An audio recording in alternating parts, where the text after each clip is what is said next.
राधे राधे बच्चों, कैसे आप सभी। आज अपने बीएससी की बुक चल रही है, उसका आगे एग्जाम्पल शुरू करेंगे बीएससी बीएड फोर्थ ईयर के लिए, है ना। सीबीएच की बुक है विविध गणित डिस्क्रीट मैथमेटिक, ये अपने चल रहा है और पहला चैप्टर चल रहा है सेट और तथ्य वाला, समुच्चय और तथ्य वाला। इसमें आज अपने आगे चलेंगे। अपने एग्जाम्पल कर लिया है, एग्जाम्पल नंबर 22 तक कर चुके हैं। आज अपने शुरू करेंगे example number 23। Example number 23, example number 23 में ये कह रहा है,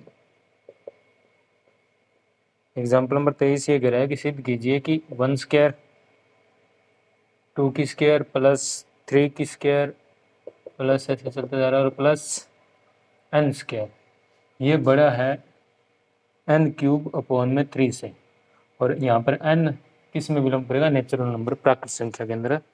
बिलोंग करेगा। ये अपने प्रूफ करना है भाई, 1 की स्क्वायर 2 की स्क्वायर 3 की square dot dot dot plus n की स्क्वायर, और ये बड़ा किससे है, ये वाला पार्ट किससे बड़ा है भाई n क्यूब बटा में 3 से, ये क्या ग्रेटर देन है। और n यहाँ पर n किस में से आएगा, प्राकृत संख्या का मान है, नेचुरल नंबर में से है, यानी माइनस के मान नहीं है n के अंदर। ठीक है, अब ये प्रूफ करने के लिए आगमन, गणितीय आगमन सिद्धांत से, है ना, गणितीय आगमन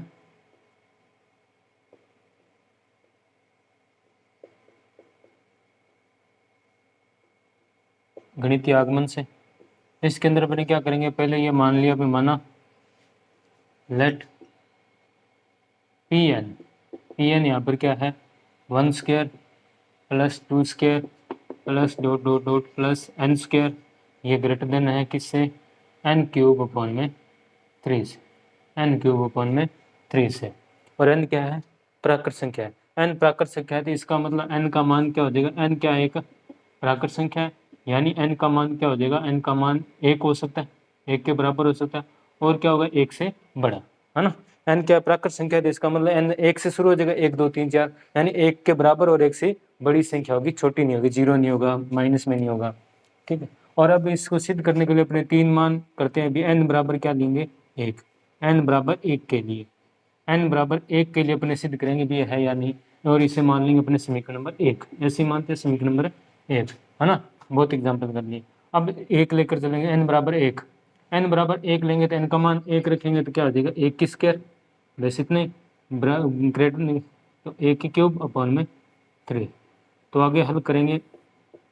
तो क्या देगा, ये 1 की स्क्वायर तो 1 ग्रेटर देन होगा 1 अपॉन में 3, तो सही है, ये बात क्या है, सही है। समीकरण नंबर 2 यानी ये क्या है, सत्य है, ये बात सत्य है ना। 1 बड़ा होगा 1/3 से, 1/3 से 1 बड़ा होगा, ये तो अपने जानते हैं, बीएससी में हो गया। अब अपने लेंगे दूसरी कंडीशन n बराबर m के लिए, n बराबर m के लिए अपने देखेंगे भी क्या आता, n बराबर m के लिए। अब n बराबर m यानी जहाँ n आ रहा है वहाँ पर अपने क्या लिख देंगे, m लिख देंगे, जहाँ n था वहाँ का लिख दिया m।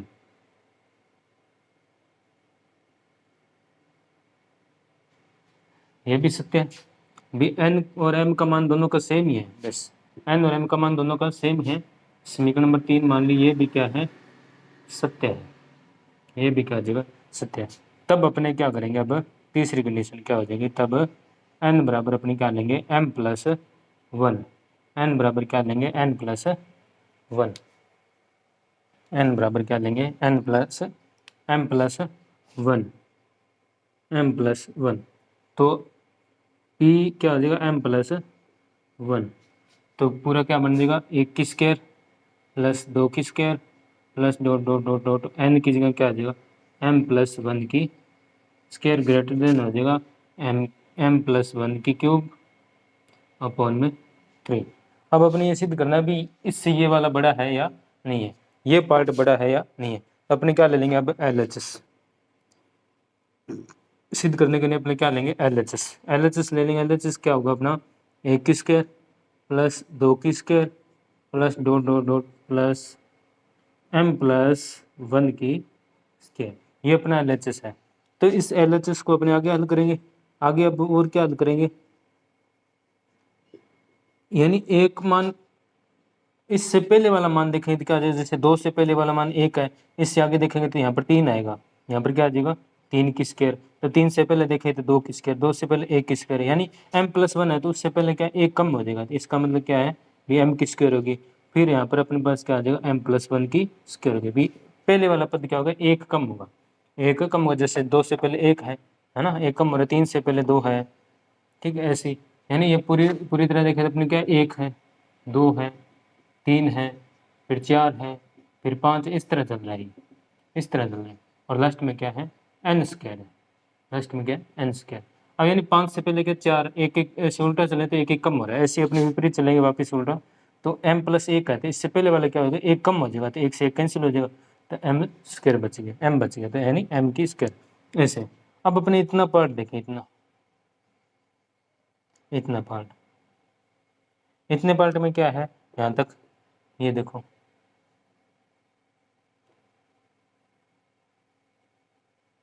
है ना, तो इतना पार्ट क्या है ये है, यहाँ तक नोट करो फिर आगे बढ़े।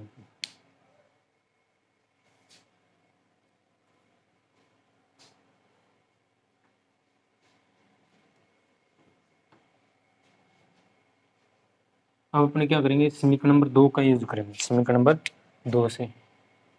समीकरण नंबर 2 से, समीकरण 2 से क्या है, ये अपने पास क्या है, ये 1 की स्क्वायर है प्लस 2 की स्क्वायर है प्लस 3 की स्क्वायर है, ऐसे चल रहा है, और प्लस ये क्या है m की स्क्वायर है और प्लस m+1 की होल स्क्वायर है। अब इसके बराबर अपने क्या कर देंगे, इसके बराबर क्या कर सकते हैं अपने, ये तो ये यानी एक दूसरे के अपन ये बोल देते हैं इसके बराबर, ये एक बार लिख दो, ये क्या है m² प्लस m+1 की स्क्वायर, ये एक दूसरे के बराबर ही है ना। अब अपने क्या करेंगे भी अपने एक का मान लिख देंगे, मान लिखते थे ऐसे लिखते, ये क्या है m² है प्लस ये क्या है m+1 की होल स्क्वायर है। अब अपने क्या करेंगे भी इस चीज़ का मान लिख देंगे, इस चीज़ का मान क्या है, ये यहाँ पर लिख दिया अपने m³/3 और प्लस में m+1 वैसा का वैसे है, m+1 वैसा का वैसे है, ये अपने मान लिख दिया, इसका हम अपने ये मान लिख दिया, एक बार दिमाग में रखना भी, ये अपने क्या लिख दिया मान लिख दिया, ठीक है। अब मान लिख दिया तो इसका मतलब क्या है, जो इससे ये मान क्या होगा, इस मान से क्या होगा बड़ा, ये मान और ये मान तो दोनों बराबर है, तो समीकरण में कोई फर्क नहीं पड़ेगा, अपने हटाना चाहिए तो इसे हटा दिया, ये मान और ये मान क्या कर दिया हटा दिया, एक बार दिमाग में मत रखना भी ये मान के अपने हटा दिया, तो इतना मान है। अब इसकी जगह अपने क्या लिख दिया, ये लिख दिया, समीकरण नंबर 2 से देखें भी इसकी जगह अपने ये लिखेंगे तो ये क्या है, इसकी जगह अपने ये लिख रहे हैं तो क्या आ जाएगा ये ग्रेटर देन है, यानी क्या है ग्रेटर देन है, कौन सा ये वाला पार्ट, क्योंकि ये बड़ा है किससे इससे, और ये तो बराबर ही है, यानी अगर मैं कहूँ 2 बड़ा है 1 से, 2 और 1 2 से बड़ा है 1, अब मैं 2 में 1 जोड़ दूँ और इस साइड भी 1 में 1 जोड़ दूँ, यानी ये तो है m² वाला मान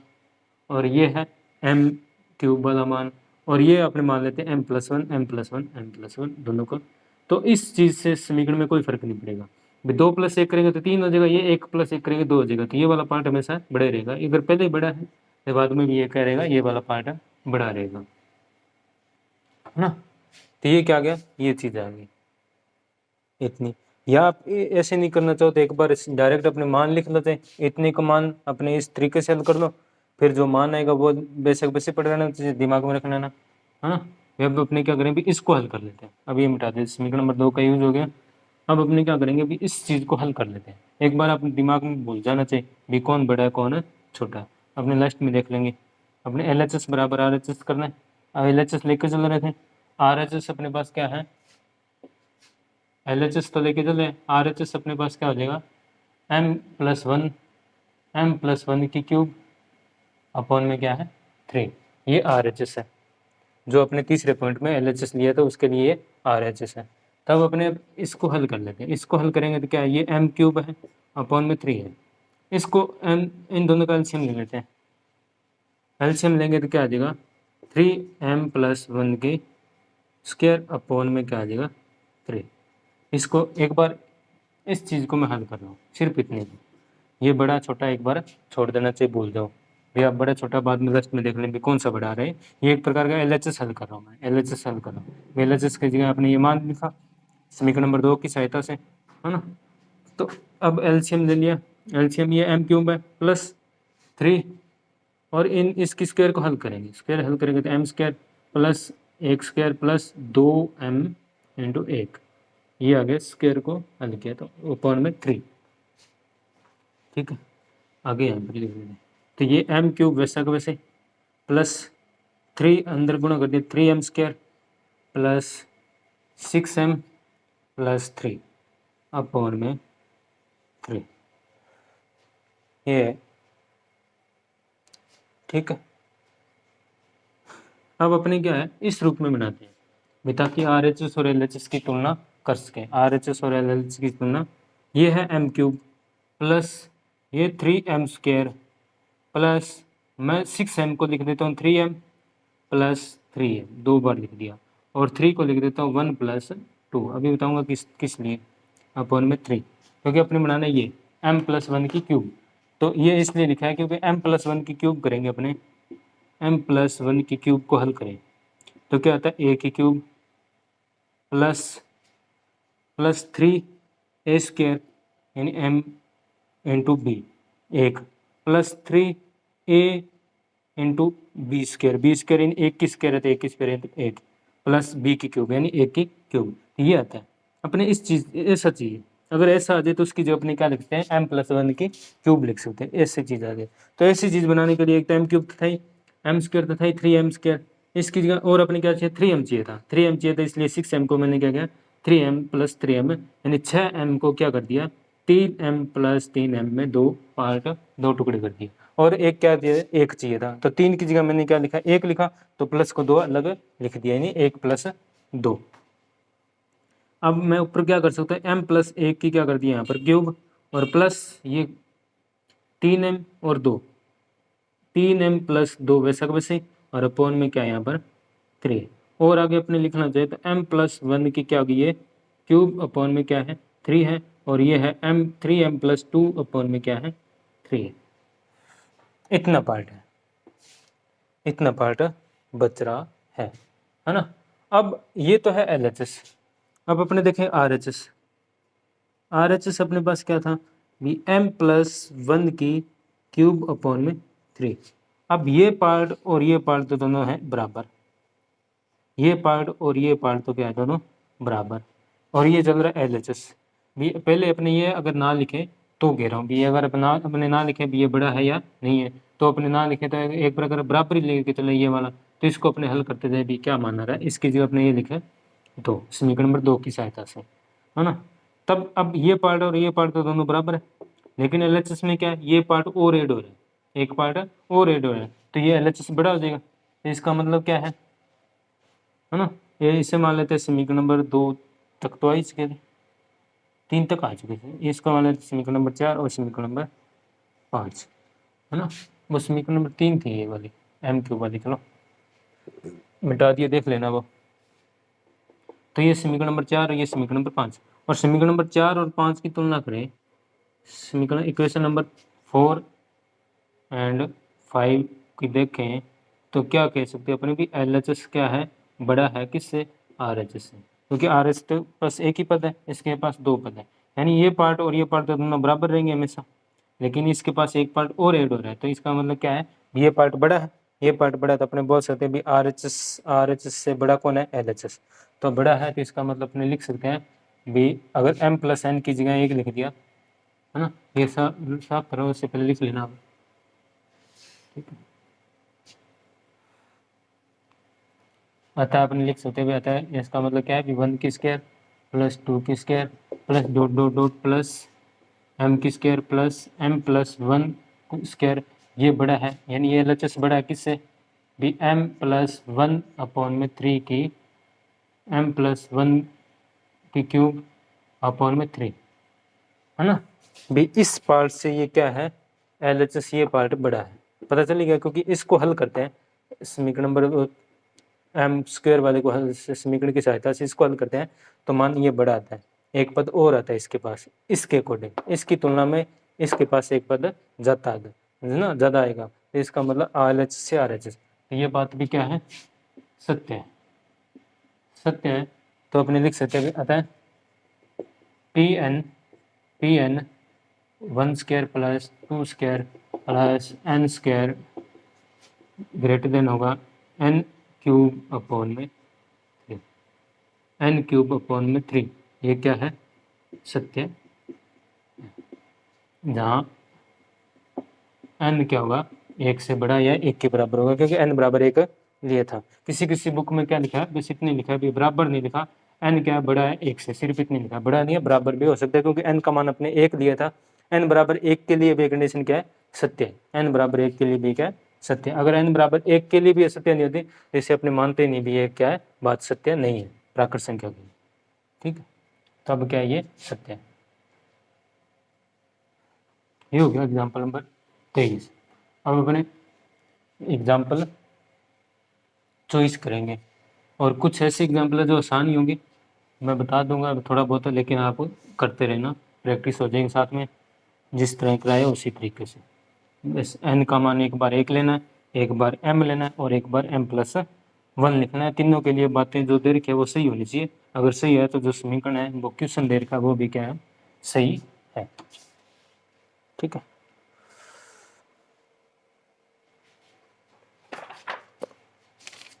अब चॉइस नंबर चलो चॉइस नंबर तो करा ही लेता हूँ। चॉइस नंबर एग्जाम्पल कह रहा है, गणितीय आगमन सिद्धांत से सिद्ध कीजिए कि कोई परिमित अरिक्त समुच्चय, ये कह रहा है भी कोई परिमित, एग्जाम्पल नंबर चॉइस की बात करें, ये कह रहा है भी कोई परिमित समुच्चय है, कोई परिमित समुच्चय समुच्चय गणनीय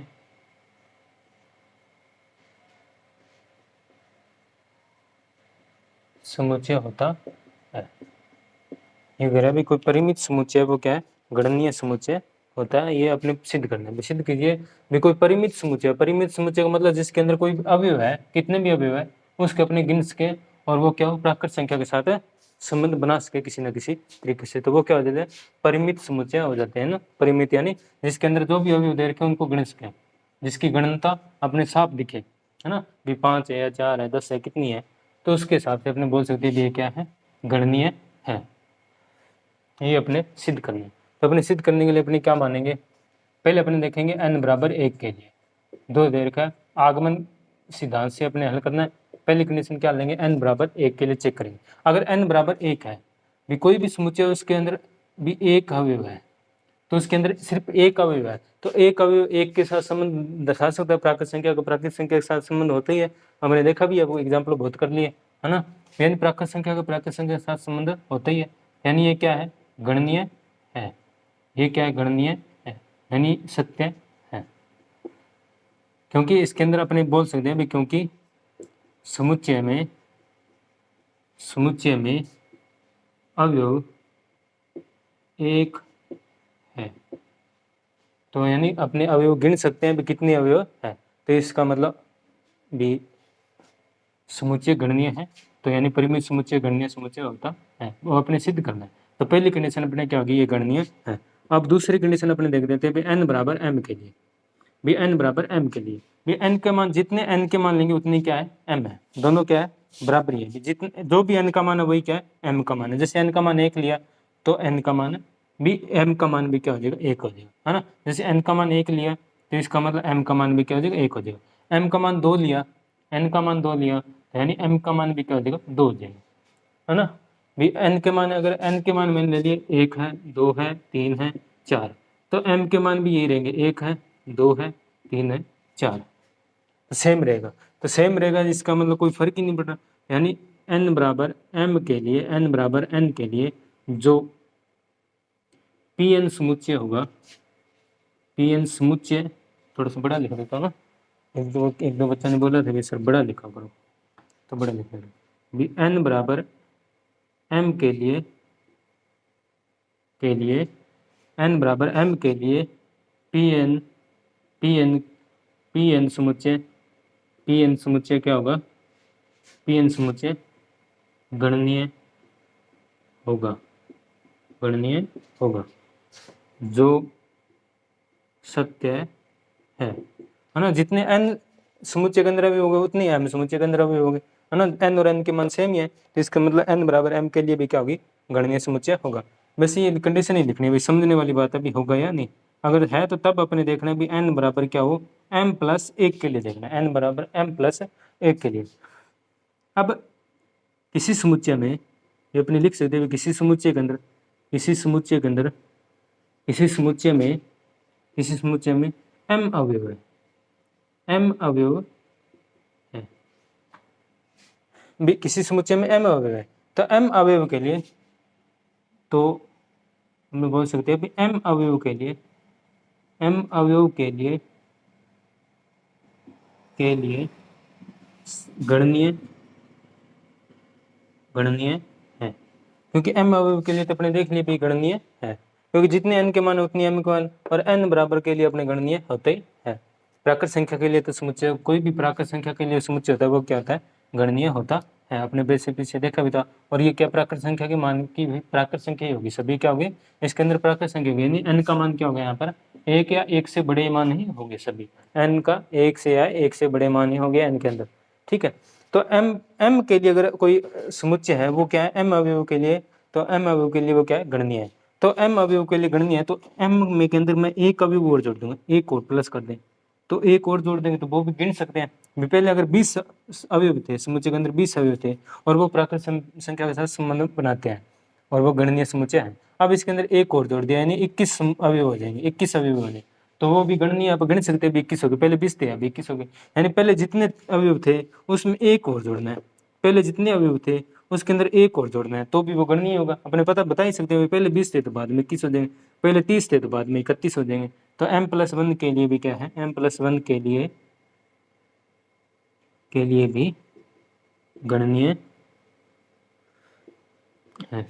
ठीक है। अतः आपने एक लाइन लिखनी भी आता है, जो परिमित समुच्चय है ना, जो परिमित जिसके अंदर अपने समुच्चय गिन सकते हैं वो क्या होता है, गणनीय समुच्चय होता है। और गणनीय, अपने गणनीय समुच्चय की परिभाषा देखी थी, उसमें भी अपने देखा था भी जो प्राकृत संख्या का समुच्चय होता है, जो परिमित समुच्चय होते हैं वो क्या होते हैं, गणनीय समुच्चय होते हैं, जो जिसके अंदर प्राकृत संख्या आती हो। इसके अंदर सभी के अंदर प्राकृत संख्या आएगी, क्योंकि एक से बड़ी होगी, नेचुरल नंबर ही होगे, और या एक से बराबर हो सकती है, तो इनके लिए क्या होगा, गणनीय समुच्चय होगा, ठीक है। तो इसके अंदर बस ये 4, 5, 10 एक लाइनें लिखने वाली बात है, और कुछ नहीं था, कुछ कैलकुलेशन नहीं, बस याद रखने वाली है भी, जो भी परिमित समुच्चय है वो क्या होगा, हमेशा गणनीय समुच्चय होगा। कंपटीशन में डायरेक्ट पूछता है, हल करने के लिए नहीं पूछता, कंपटीशन में क्या बोलेगा भी, सत्य है, सत्य जांच करनी है तो बहुत लिखा होगा ऐसे एक लाइन में कि जो परिमित समुच्चय है वो गणनीय है, परिमित समुच्चय वो गणनीय नहीं है ना, परिमित समुच्चय वो अनंत गणनीय समुच्चय है, तो वो परिमित समुच्चय क्या अनंत नहीं है, परिमित समुच्चय का गणनीय समुच्चय है, अनंत नहीं है, परिमित गणनीय समुच्चय है, परिमित गणनीय समुच्चय, एक परिमित गणनीय समुच्चय अनंत नहीं है ना। तो इसके अंदर अभी अपने पता है कितने होंगे। अब आगे एग्जाम्पल की बात करते हैं, एग्जाम्पल नंबर 25। अब एग्जाम्पल नंबर 25 में कराऊंगा नहीं, आपको खुद करना है। एग्जाम्पल नंबर 25 में अपने देखे तो ये कह रहा है 1 है, 2 है, यानी 1 की स्क्वायर, 2 की 1, फिर 3 की 3, 2 ही चल रहा है, 2 चल रहा है, 2 के लिए सभी, पूरा 2 के लिए, ठीक है, पूरा 2 के लिए। पहली कंडीशन है ये 2 की 0, प्लस दूसरा 2 की 1, प्लस 2 की 2, प्लस 2 की 3, ऐसे चल रहा है, और प्लस ऐसे चलता चलता चलता 2 की पावर क्या है, n है, 2 की पावर n है, और बराबर में क्या है, 2 की पावर n+1, और ये पूरे के एक माइनस, ये एक दूसरे के बराबर है। तो अपने वही 3 कंडीशन करनी है। इसको आगे अपने लिखना चाहिए, तो बुक के अंदर ऐसे लिखा भी 2 की 0 यानी 1, प्लस 2 की 2 यानी 2, प्लस 2 की 2, प्लस 2 की क्यूब, ऐसे चल रहा है। और ये क्या है, 2 की पावर n बराबर क्या हो जाएगा, 2 की पावर n+1 -1। अब n प्राकृत संख्या नहीं है, क्योंकि n का मान 0 भी है। अब n यहाँ पर प्राकृत संख्या नहीं है, पूर्ण संख्या है ना, होल नंबर है, क्योंकि n का मान 0 भी है, जो 0 से संख्या शुरू हो रही है वो, यानी n का मान क्या है, 0 भी है, 1 भी है, 2 भी है, ऐसे चलता रहेगा। अब अपने यहाँ पर लेकिन गणितीय आगमन सिद्धांत से अपने क्या करेंगे, n बराबर 1 लेंगे, n बराबर 1 लेंगे तो यहाँ पर क्या आ जाएगा, n का मान 1, n का मान 1 यानी 2 का मान 1 तक धरना है, 2 का मान 0, 2 का मान 1 तक, यानी 2 का मान 0 का मतलब 1 प्लस 2 का मान 1 मतलब 2 बराबर यहाँ पर क्या आ जाएगा 2 का मान 1 प्लस 1 और ये -1, ये हो गया 3 और ये क्या हो जाएगा 2 की पावर 2 -1 यानी 3 बराबर 2 की 2 -4 है -1 यानी 3 बराबर क्या आ जाएगा 3, जो क्या है सत्य है, जो क्या है सत्य है। आप LHS को अलग हल कर देना, LHS यानी इस पार्ट को अलग, फिर RHS यानी इस पार्ट को अलग, n का मान लिखकर ऐसे करना चाहते ऐसे, फिर ऐसे भी LHS बराबर लास्ट में या LHS बराबर RHS, तो ये अच्छा रहेगा LHS और RHS वाला कर लेना, तो बुक में कॉपी में लिखोगे पेपर के अंदर तो भी सही जचेगा भी LHS और RHS बराबर। n के लिए n बराबर 1 के लिए हो जाएगा, n बराबर m के लिए तो ये सेम टू सेम ही हो जाएगा, n बराबर m के लिए हो गए, फिर n बराबर m प्लस 1 के लिए, n बराबर m प्लस 1 के लिए, तो उसके लिए आप क्या करना है LHS अलग अलग कर देना, RHS अलग अलग कर देना, जैसे अपने करते हैं वैसे, और ये हो जाएगा। ठीक है, यह किस एग्जाम्पल नंबर 25। अब थोड़ा सा एग्जाम्पल नंबर 26 का ही बता देता हूँ।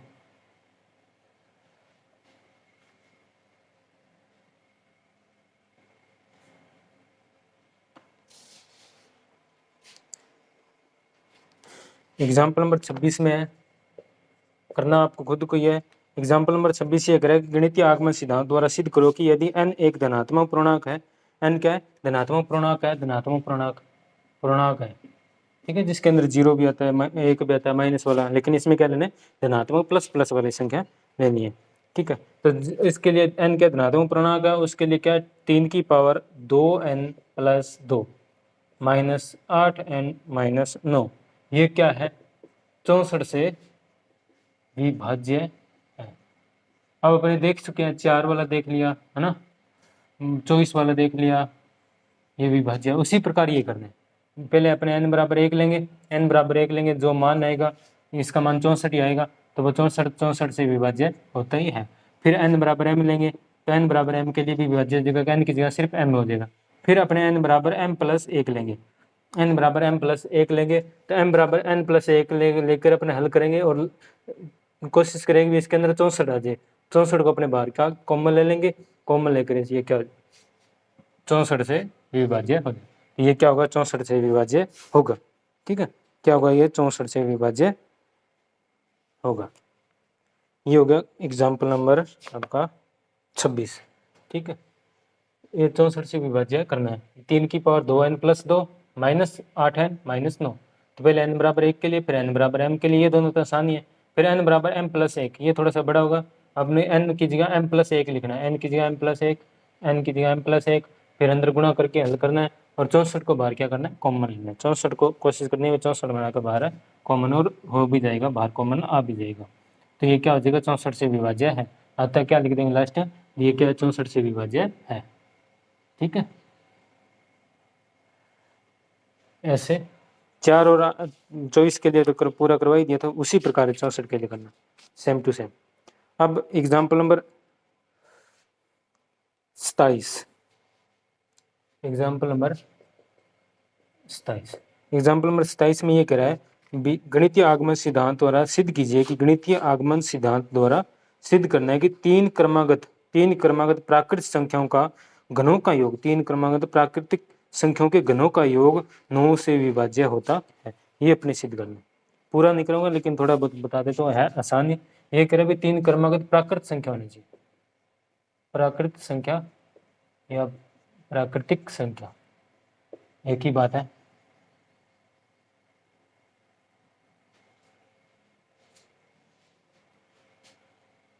ठीक है, संख्या फिर अभी क्या है क्रमागत है, क्रमागत यानी एक, जैसे 1 2 3 या अपने के 4 5 6 या ऐसे कहीं भी 7 8 9, ऐसे क्रमागत भी लगातार चलने वाली 3 संख्या। अगर लगातार कोई भी 3 संख्या चलती है उनके घनों का योग, जैसे ये 1 2 3 की बात कर लें, 1 2 3 की बात कर लें, ये कह रहे भाई 1 का घन प्लस 2 का घन प्लस 3 का घन, ऐसे अपने करें 3 का क्या है ये 9 से विभाज्य है। देख लेते हैं अभी अपने, तो ये क्या 1 2 का घन यानी 8 प्लस 3 का घन यानी 27, 3 का घन यानी 27 है ना।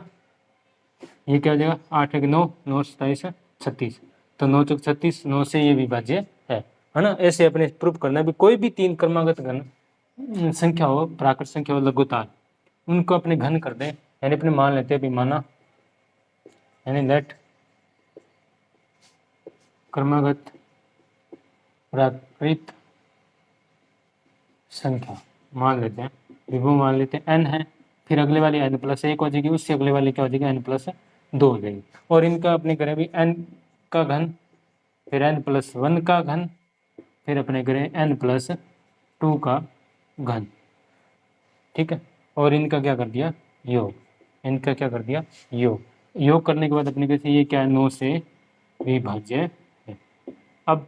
आपकी समझ में आ गया भी अभी क्या करना है, यानी इस संख्या को अपने क्या प्रूफ करना, 9 से विभाज्य है, तो 9 से विभाज्य है, यानी पहले अपने क्या लेंगे n बराबर 1, n बराबर 1 लेंगे तो 1 की क्यूब, 2 की क्यूब, 3 की क्यूब, अभी देखा था वो क्या 9 से विभाज्य है, तो उसे अपने क्या कर देंगे 9 से विभाज्य है। फिर n बराबर m हो जाएगा, तो n बराबर m के लिए भी 9 से विभाज्य हो जाएगा, ये दोनों फिर n की जगह अपने क्या लेना है m+1, n+1 को हल करना है, m की जगह m+1, n की जगह m+1, n की जगह m+1, फिर इनको क्यूब अपने हल करेंगे, और उसके अंदर दोनों तीनों के अंदर अपने कोशिश करें भी 9 को क्या ले कॉमन ले लें, तो अपने बोल देंगे ये क्या 9 से विभाज्य है, ठीक है। ये हो गया 27 नंबर। अब लास्ट एग्जाम्पल है 1.3 का, फिर अपने क्वेश्चन शुरू हो जाएंगे। ये कह रहा है गणितीय आगमन सिद्धांत से 28 नंबर एग्जाम्पल क्या है, 28 नंबर एग्जाम्पल है और लास्ट एग्जाम्पल है, फिर अपने 1.3 के क्वेश्चन शुरू हो जाएंगे, वो अपने कल करेंगे। थोड़ा सा 28 नंबर अपने बता देता हूँ भी 28 नंबर एग्जाम्पल ये कह रहा है गणितीय आगमन सिद्धांत से सिद्ध कीजिए कि a1 a2 dot dot an तथा 8 को कोई n+1 समुच्चय हो, तब n+1 समुच्चय हो, तब वो कह रहा है बी यूनियन i बराबर 1 से n union b intersection i बराबर 1 से n और i यूनियन b, ये दोनों क्या है बराबर होते हैं।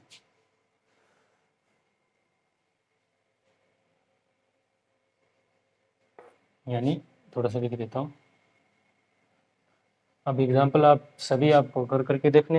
हो जाएंगे, आसान से है, ये भी आसानी है। एग्जाम्पल नंबर 28 बुक के अंदर हल तो किए होता है। ये कह रहा भी कोई संख्या a1 है, a2 है, ऐसे चलता रहे, और an है, अलग अलग संख्या है इसके, तथा 8 है, 8 कोई क्या है n+1 के लिए, n+1 समुच्चय के लिए, n+1 के लिए, n+1 समुच्चय के लिए नहीं कह रहा भी इंटरसेक्शन ले i बराबर 1 से n तक, ठीक है। ai जो भी आएगा ai यानी जितने भी i बराबर 1 से लेकर n का मान लेंगे ऐसे उनका समुच्चय, ठीक है। और यूनियन ले लेंगे कोई दूसरा एक b समुच्चय उसके साथ, फिर ये 8 नहीं है, यहाँ पर b समुच्चय करना, b 8 नहीं है, ये क्या है b समुच्चय, बुक के अंदर गलत लिखा है b। एक कोई समुच्चय है जिसके अंदर अवयव है a1 a2 an तक, दूसरा कोई b समुच्चय है जिसके अंदर b कोई n+1 समुच्चय है, यानी एक अवयव ज्यादा है। जैसे इसके अंदर मान लो तो इसके अंदर 5 तक आएगा b, a5 तक, तो इस b के अंदर क्या आएगा a6 तक अवयव आएंगे। इन दोनों को क्या लेना है यूनियन, इन दोनों को क्या लेना है इसे यूनियन, और ये बराबर होगा इंटरसेक्शन i बराबर 1 से n तक, और ai यूनियन लेंगे b का, ठीक है। यानी पहले अपने क्या लेना है a का इंटरसेक्शन जितने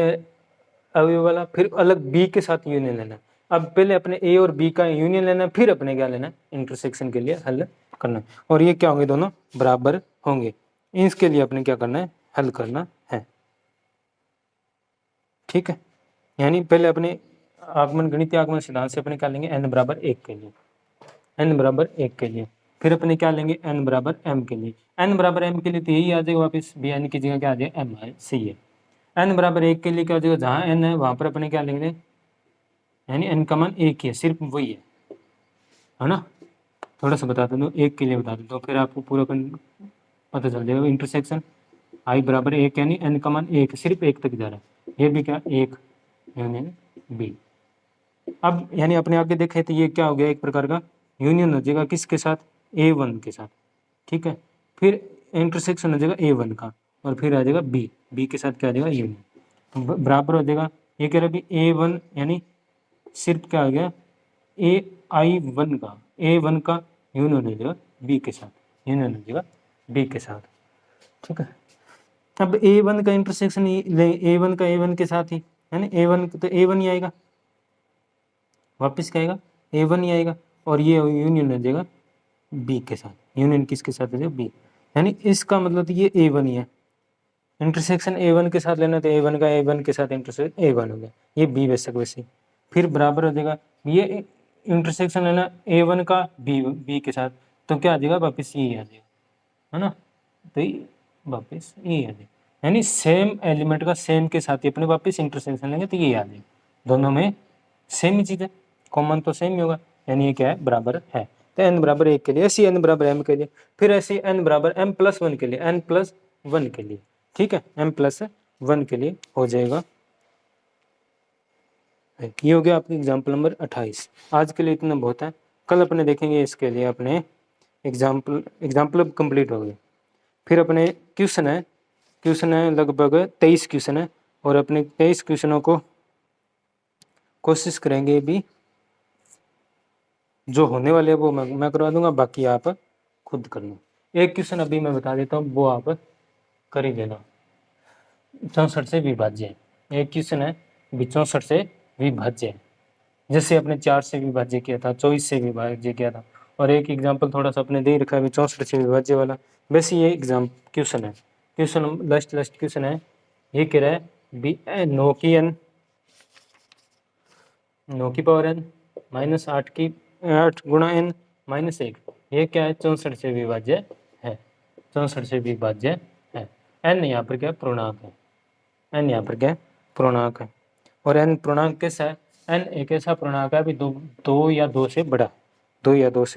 यानी 2 बराबर 2 हो सकता है या 2 के बड़ा हो सकता है। ये करके देखना, हो जाए तो 64 से विभाज्य, नहीं होगा तो फिर मैं करवा दूंगा, ठीक है। यहाँ पर गौर करना भी n क्या 2 या 2 से बड़ा हो सकता है, उससे छोटा n का मान छोटा नहीं हो सकता, ठीक है। आज के लिए इतने बहुत है, राधे राधे।